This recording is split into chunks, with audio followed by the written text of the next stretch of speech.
Love it or hate it, you have to admit that there isn't another mainstream manga that looks quite like One Piece. Over the course of its run, Oda has cultivated a unique, personal style that no other successful mangaka has even really attempted to copy. Which, if you think about it, is pretty insane. I mean, why wouldn't you try to copy the highest selling manga of all time?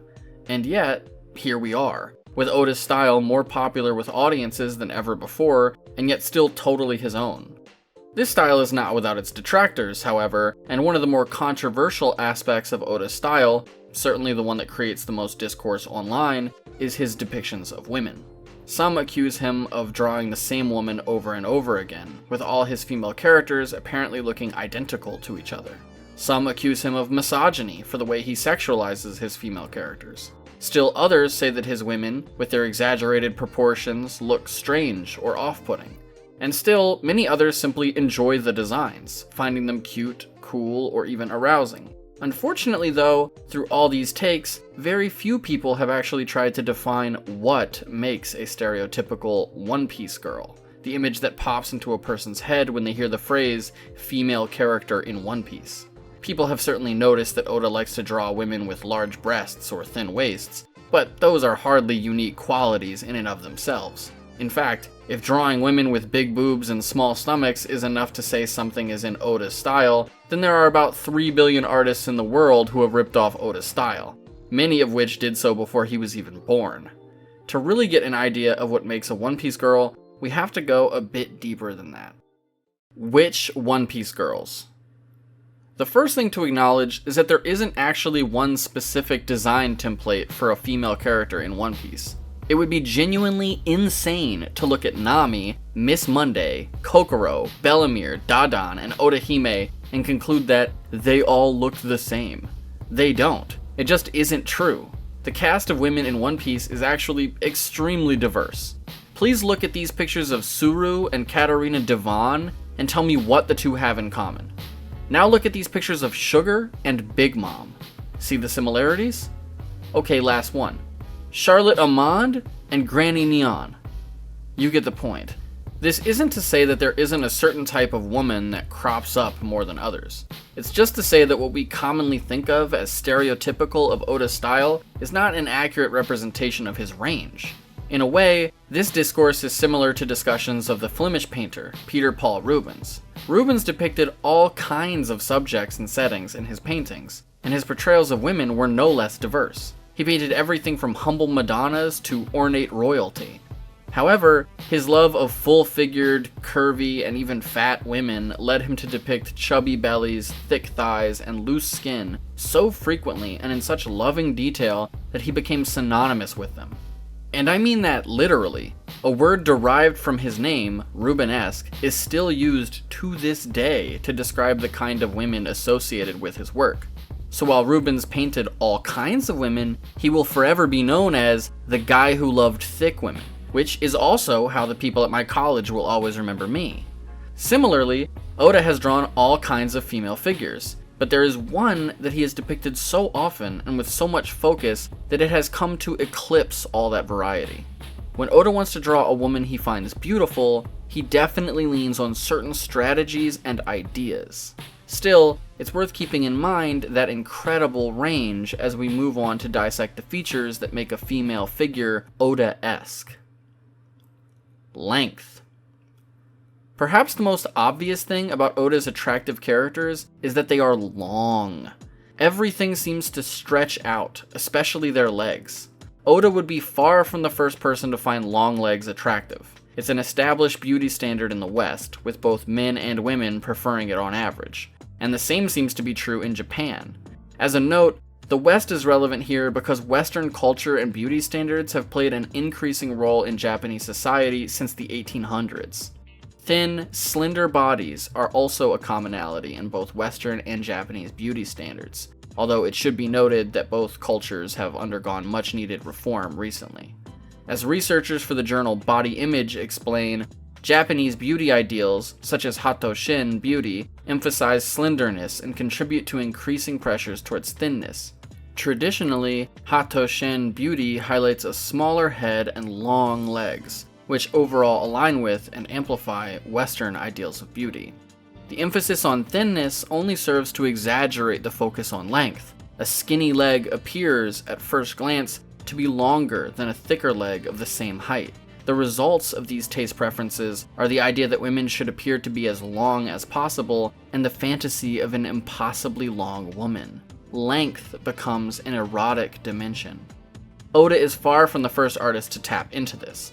American illustrator Robert McGinnis, known for his movie posters and book covers, was famous for drawing so-called McGinnis women, whose defining feature was just how long and skinny their legs could be. Look at this poster for Casino Royale, and the way the entire piece is composed to highlight the length of this woman's legs, with one leg lining the entire bottom of the frame. Or check out his iconic poster for Breakfast at Tiffany's, where he renders Audrey Hepburn in such a way that her torso seems squeezed into the top third of the frame, while her hips and legs barely fit into the bottom 2/3, her toe even slipping elegantly beyond the border and onto the credits. Her legs are also used to frame the text on the poster, as if her figure is towering above the film itself. Or look at this cover he did for the book Little Lost Girl by Richard Alias. And no, I'm fucking serious, look at this. I know some of you are just listening to this in the background, but you need to see this shit. This woman is 85% legs, and those flippers could turn over a yacht. If she stands on business, the stock market is going to crash. This is also an impulse shared by Italian erotic artists like Milo Manara and Guido Crepa. Although in Guido's case, he was basically just drawing his wife. And really, can you blame him? The most obvious connections to be made, though, are to other mangaka.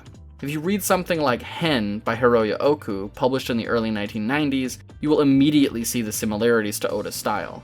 The main character, Chizuru, is meant to be an ideal beauty, and she's basically all legs and tits. She's significantly taller than her peers, and her skinny, slender legs seem like they're only able to hold her up because of her non-existent stomach and ridiculously tiny ribcage. Looking at her, it's tempting to ask the same question I have seen people ask about certain One Piece women. But where are their organs? And to that, I have to answer, you know exactly where all her organs are. And this goes back to foundational, legendary mangaka like Leiji Matsumoto, the creator of series like Space Battleship Yamato and Galaxy Express 999. His women have all their features stretched out and lengthened. Not only their legs, but their arms, their noses, their heads and eyelashes. It isn't even a practice limited to male artists. Look at the legs and frames on the girls in Chiho Saito's Revolutionary Girl Utena, or the thin, elegant bodies and long necks in Ryoko Aikida's Rose of Versailles. Everywhere, you can find different artists following this impulse to equate beauty and length, to eroticize a stretched out, taut version of the human form. Oda is working in that tradition. When he tries to depict a beautiful woman, he inevitably depicts a long one. Those big ol' foreheads. One thing I love about Rihanna, I always looked at that fucking cranium, that football helmet that she got on her fucking forehead. Like, if you get mad at me, like, yeah, you I kiss you on your forehead. Who you talking? Who you getting loud with? Who you disrespect? I kiss you on your forehead. You better stop playing with me. This is another common point of discussion. Oda loves a girl with a big forehead. And again, he's working in a long tradition here. In the European Middle Ages, high foreheads were seen as a sign of wisdom and good character, which is a polite way to say that they were a huge turn-on. They were so revered that many medieval noblewomen had their hairlines artificially pushed back by plucking the hair. Imagine the Duchess of Burgundy flying to Miami to get this work done. Like, she is serving that scalp. Broad foreheads have remained popular in Western culture ever since, though they do come in and out of fashion like everything else. Some of the most famous models of the last 100 years, like Twiggy and Tyra Banks, have noticeably gigantic foreheads. Famously beautiful celebrities like Rihanna, Angelina Jolie, and Nicole Kidman all have high hairlines. Margot Robbie, I kiss you on your forehead. Emilia Clarke, I kiss you on your forehead. Ana de Armas. I kiss you on your forehead. The list of women who I would let hit me with their cars goes on. It's a shockingly long list. And this preference for big foreheads exists in Japan too. The practice of hikimeyu, where women would shave off their eyebrows and then paint fake ones higher up on their face, was popular in pre-modern Japan, especially in the Heian period. and particularly among noble women. While it's difficult to know exactly why they began doing this, especially since they adopted it from the Chinese, it's clear what the results were. Foreheads looked larger, and this larger forehead was associated with nobility, power, and beauty. It soon became common practice for a woman to begin doing this once she got married, as a sign to others that she was taken. While this practice may have started in the 8th century, it remained popular in some form or another up until the 1870s, when it was formally banned, apparently because the Japanese state's new Western trading partners found it off-putting. Although, the style can still be seen in plays and films to this day, including in Akira Kurosawa's Ran, one of the single greatest films ever made, which you all need to go watch right now. So while European noblewomen were plucking the hairs at the front of their hairline, Japanese women were plucking the hairs of their eyebrows. Either way, they ended up with the much sought after 5-head. In the modern period, small faces are commonly thought of as desirable in Japan, usually because they are considered cute. For this reason, bangs are an incredibly popular hairstyle in the country. I mean, bangs are popular everywhere because they're great, and please, babe, if you're hearing this, return my calls, but they're particularly big in Japan. Bigger bangs relative to the face also makes the face look smaller and therefore cuter. And how do you get bigger bangs? Well, you have to have a bigger forehead. Because of this, it is common for Japanese celebrities and idols to have broad foreheads that they then cover with bangs. So common, in fact, that while researching this portion of the video, I found an article listing the idols that don't cover their foreheads with bangs, because that is seen as a novelty. And even then, basically all of the women mentioned in that article have high foreheads. This trend is reflected to an honestly absurd degree, not just in One Piece, but in anime and manga more generally. I think the fact that so many anime girls have bangs distracts people from this, but if you think about it for a second, how do any of these women even support their massive noggins on those little necks?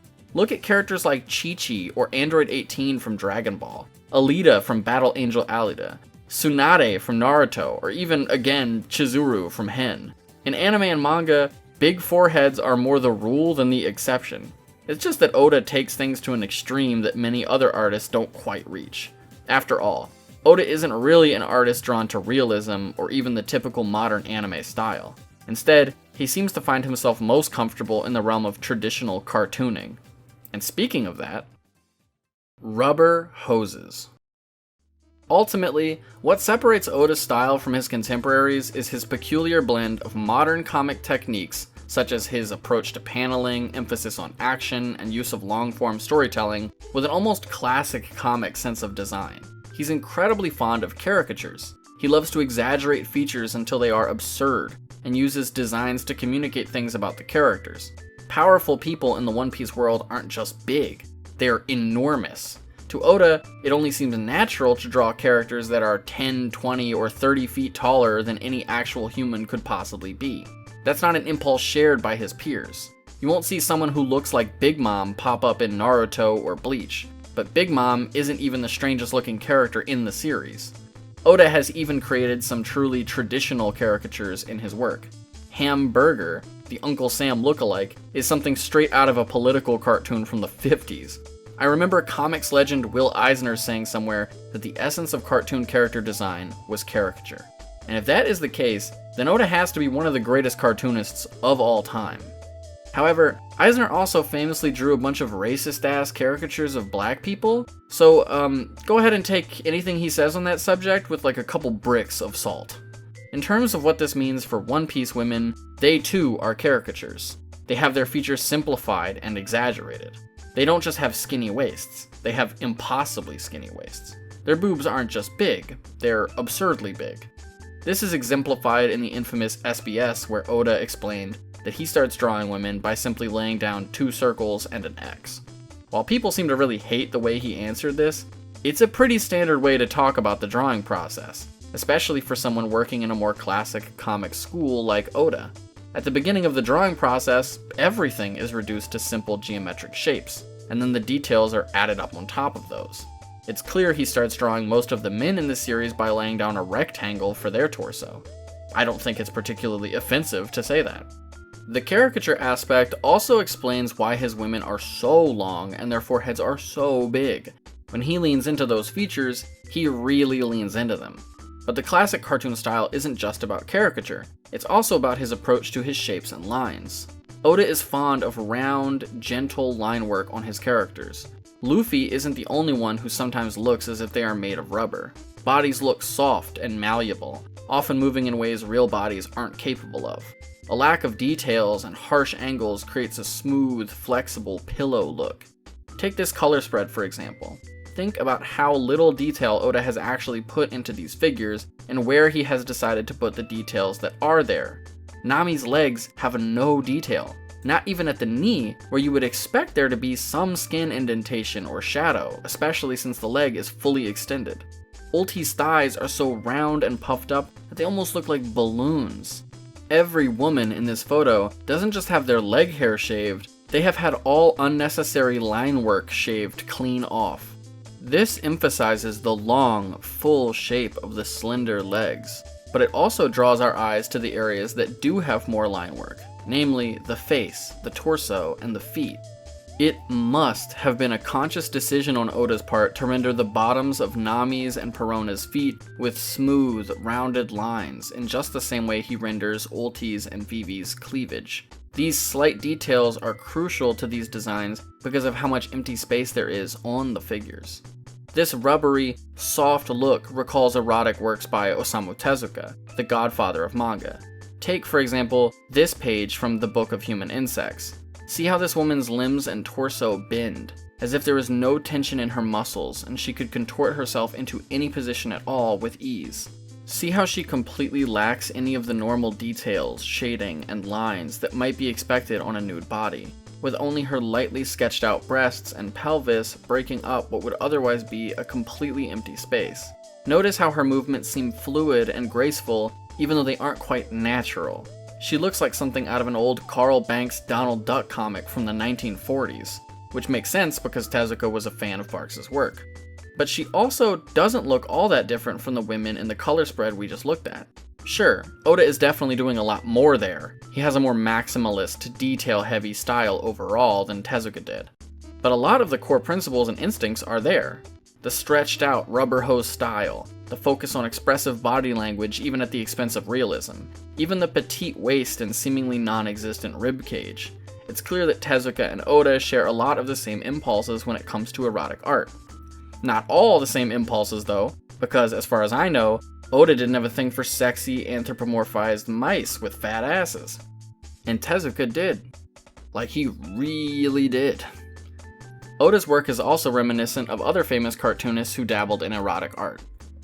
I see a lot of similarities to Mad Magazine's Dave Berg, though Berg likes his forehead small and favors sharper angles more than Oda.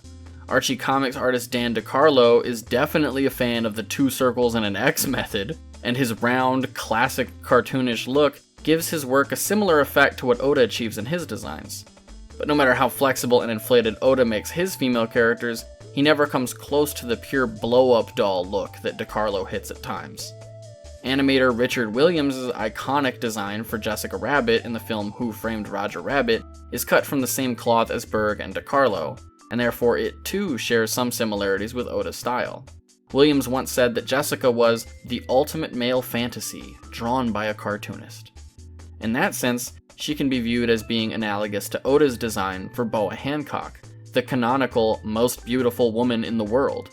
If Jessica is what Williams thinks of as the ideal, then Hancock is what Oda imagines. And what does he imagine? She's long. In fact, she's over 6 feet tall. She's got a big forehead, maybe the biggest. And she's got soft, smooth features with an exaggerated X and 2 circles build. Nami might be the most iconic One Piece girl, but Hancock is maybe the purest distillation of what a One Piece girl is supposed to look like. Is it wrong? But are these design choices bad? Are they problematic? When I began writing this video, I wasn't planning on tackling these questions. My goal was simply to do something I wish I saw others do more often. Take Oda seriously as an artist. I wanted to try to place him in a cultural and historical context, and particularly in a certain aesthetic tradition. I wanted to talk about some of the defining features of his style and technique. I wanted to talk about him alongside classic painters, respected illustrators, and critically acclaimed mangaka, because that's the company I see him in, and sadly, I rarely see him talked about that way. However, the controversy that surrounds his female character designs sort of hung over the whole project, and I've never been one to run from a fight, so I figure it's best to deal with it now. I see there being two different ways to approach the question of whether or not Oda's female character designs are problematic: the political and the artistic. Politically, I don't think there's much of a case to be made that Oda's designs are a problem. Firstly, because everyone who has read the series knows that Oda treats all of these characters like complete human beings. Even in videos where they shit on the classic One Piece girl design, critics still acknowledge that Oda is great at writing women as characters. Nico Robin is incredibly sexy, but does anyone seriously think that is one of her defining character traits? Does anyone think Oda treats her like an object? Obviously not. She's an incredibly well-rounded, interesting, and sympathetic character. It turns out, a person, or a character, can be both an individual worthy of respect and very attractive. There's this weird thing where people think that finding someone attractive is somehow inherently disrespectful, or that you have to look down on them to do that. There are complex reasons for this that aren't worth getting into now, because I'd have to go on a 10-minute rant about patriarchy and Freud. But the thing to take away from this is that attraction and respect are not mutually exclusive. Oda can both respect women as human beings, and also want to have sex with them. That's possible. In fact, if we didn't live in a hell world, that would be normal. Secondly, the art could be accused of perpetuating unrealistic beauty standards. For example, someone might claim that the impossibly skinny One Piece girls could reinforce negative self-images that young girls and women have, making them insecure about their body. That's totally possible. I do think, however, that anyone making this claim would be overstating the issue. One Piece girls are not unrealistic in the way that a supermodel slightly photoshopped on the cover of a fashion magazine is. They're unrealistic like a griffin or a unicorn. The negative reactions I've seen from women to One Piece girls have mostly been to sort of chuckle at them. Like, they're kinda silly, not exactly something to aspire to. Also, I think it's equally likely, and based on the demographics of the readership, more probable, that young boys and men will develop body image issues by seeing all the insanely muscular men in the show, or in the manga. I personally met a guy once who started using steroids because he wanted to look like a Dragon Ball Z character. But you almost never hear about that. If Oda's female character designs are problematic because they're unrealistic, then so are his male character designs. And honestly, so are basically all anime and manga character designs that aren't attempts at slice-of-life realism.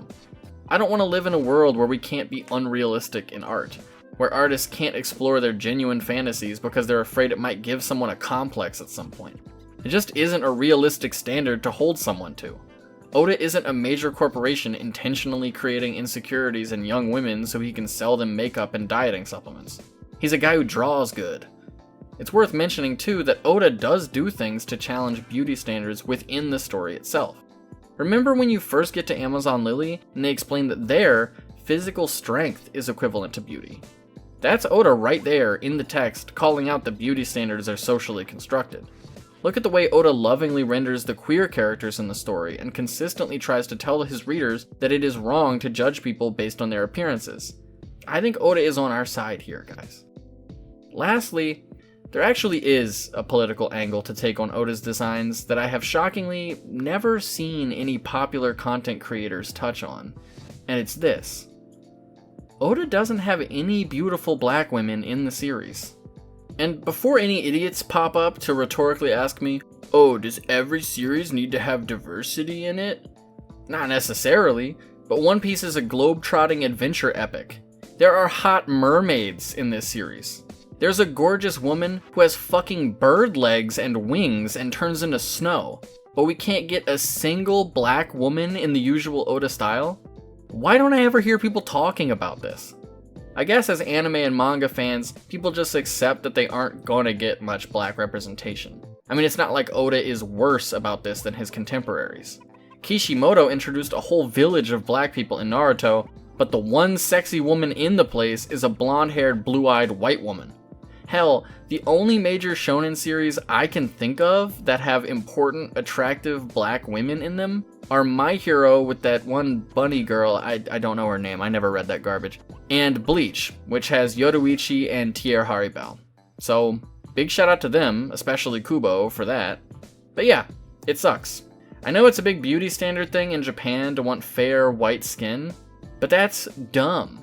Like, it's really, really dumb and stupid. Oda needs to draw 100 dark-skinned baddies for the sake of world peace. Or, at least for me, like as a Christmas gift or something. Jokes aside though, yeah, this is a legitimate political ground to criticize Oda from. Just make sure you're also criticizing like 99% of other anime and manga too. That's enough of the political points. What about the artistic ones? Is it an artistic failing that Oda feels compelled to draw this same idealized female form over and over? That's how people talk about it. They talk about it like it's a problem with the art. I have no idea how you could see it that way. You know Oda is capable of drawing other types of women. He does so all the time. So it isn't a lack of technical ability. It isn't that he is bad at his craft and can't do anything other than repeat the same basic design. It's a deliberate choice. Or really, it's a series of deliberate choices. Ones which I hope this video has already shown are totally legitimate. He's drawing all those women that way because he likes drawing them that way. He's fixated on a certain aesthetic form, and he is passionately playing around with every possible variation of it. Isn't that literally what we want from artists? Don't we want artists who have unique individual visions and interests, and who are willing to expose their own obsessions to their audience? Rubens couldn't stop painting chubby women with his lovers' faces on them, and his work is hanging in galleries around the world. Guido Crepa basically just drew his wife in BDSM situations his entire career. And God bless him. Imagine a world where Frank Frazetta wasn't allowed to draw thick, meaty asses all day long. Do you want to live in that world? I don't. You can't watch more than a couple Alfred Hitchcock movies without realizing he has a thing for blondes. You can't watch one Russ Meyer movie without realizing that that man only ever had two things on his mind, and they were both tits. Figuring out what makes them tick and turns them on is part of the fun of engaging with an artist's work. You don't even necessarily have to like it. I'm not into big, muscular, gay bikers, but I think Tom of Finland fucking rules. Why? Because he's a real flesh and blood artist, and he wears his obsessions like a badge of honor. You don't go to Tom of Finland and ask him to draw a petite femme lesbian couple. Firstly, because why the hell would you want him of all people to do that? And secondly, because he's just going to ignore you and draw another biker getting whipped on the ass. He can't help himself. Just like Oda can't help himself. And isn't that nice? Isn't it cool when an artist has their own little eccentricities, neuroses, and passions? And if you want to see something other than that artist's passions, go look at other art. Mix it up, girl. Like, go find other artists with other passions and refresh yourself by exploring their work. I never feel tired of seeing One Piece girls because I spend most of my time looking at other things. And when I come back, it feels nice, like home. I also happen to really like the One Piece girls' designs, but that's kind of besides the point. Instead of complaining that every artist isn't appealing to every audience, go check out more shit. Artists are individuals, and just like all individuals, they're going to be compatible with you in some ways and incompatible in others. Maybe the themes and world building in One Piece are exactly what you need, but you just can't get along with the character designs, or even specifically the female character designs. That's alright. That is okay. But you have to accept the art as a product of an individual. When we start trying to scrub off the rough edges of the work, buffer out all of the idiosyncrasies and unique passions of the artist, and demand that the work appeal to every possible reader, we aren't talking like audiences or critics anymore. We're talking like a marketing team. We already live in an era where every major media studio is trying to produce art that will appeal to every available group of people.